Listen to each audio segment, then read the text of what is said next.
ជួបជុំគ្រួសារសាច់ខាតបង្ហាញឲ្យឃើញអំពីភាពរំភើបសប្បាយរីករាយជួបជុំគ្នាដ៏អស្ចារ្យ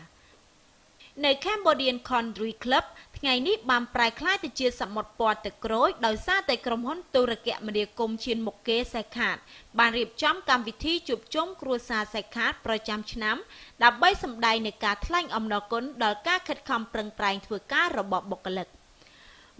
និងថ្នាក់ដឹកនាំសាច់ខាតស្ថិតនៅក្នុងអាវយឺតពណ៌ទឹកក្រូចប្រមាណជា 1000 នាក់បានចូលរួមព្រឹត្តិការណ៍នេះជាមួយនឹងស្នាមញញឹមនិងទឹកមុខសប្បាយរីករាយនិងសំណើចសើចក្អាកក្អាយទិវាជួបជុំគ្រួសារនេះត្រូវបានរៀបចំឡើងដើម្បីរឹតចំណងសាមគ្គីភាពនិងជាឱកាសសម្រាប់ឲ្យបុគ្គលិកចាស់ថ្មីមានការប្រាស្រ័យទាក់ទងគ្នាល្អដើម្បីផ្ដល់ជាគំរូមួយដ៏ល្អសម្រាប់បុគ្គលិកដើម្បីបានសម្រាកលំហែពីការងារភារកិច្ចមកទទួលភាពសប្បាយរីករាយបំផុតកម្មវិធីព្រឹត្តិការណ៍នេះដែលមានដូចជាការប្រកួត Sekhat Got Talent ការប្រកួតបាល់ទាត់និងសកម្មភាពសប្បាយៗជាច្រើនទៀតដើម្បីផ្ដល់នូវភាពសប្បាយរីករាយដល់គ្រួសារសាច់ខាតទាំងមូល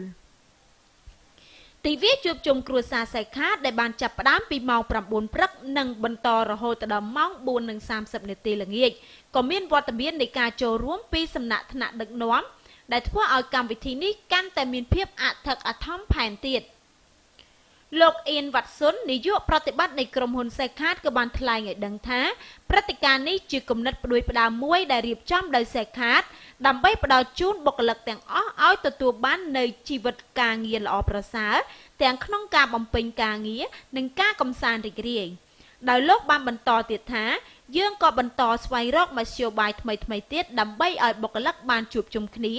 ដែលមិនគ្រាន់តែដើម្បីជាការថ្លែងអំណរគុណចំពោះការបដិញ្ញាចិត្តនិងការចូលរួមរបស់ពួកគាត់តែប៉ុណ្ណោះទេប៉ុន្តែក៏ដើម្បីផ្ដល់នូវឱកាសដល់ពួកគាត់បានផ្លាស់ប្ដូរយោបល់និងពង្រឹងភាពជាអ្នកដឹកនាំការទទួលស្គាល់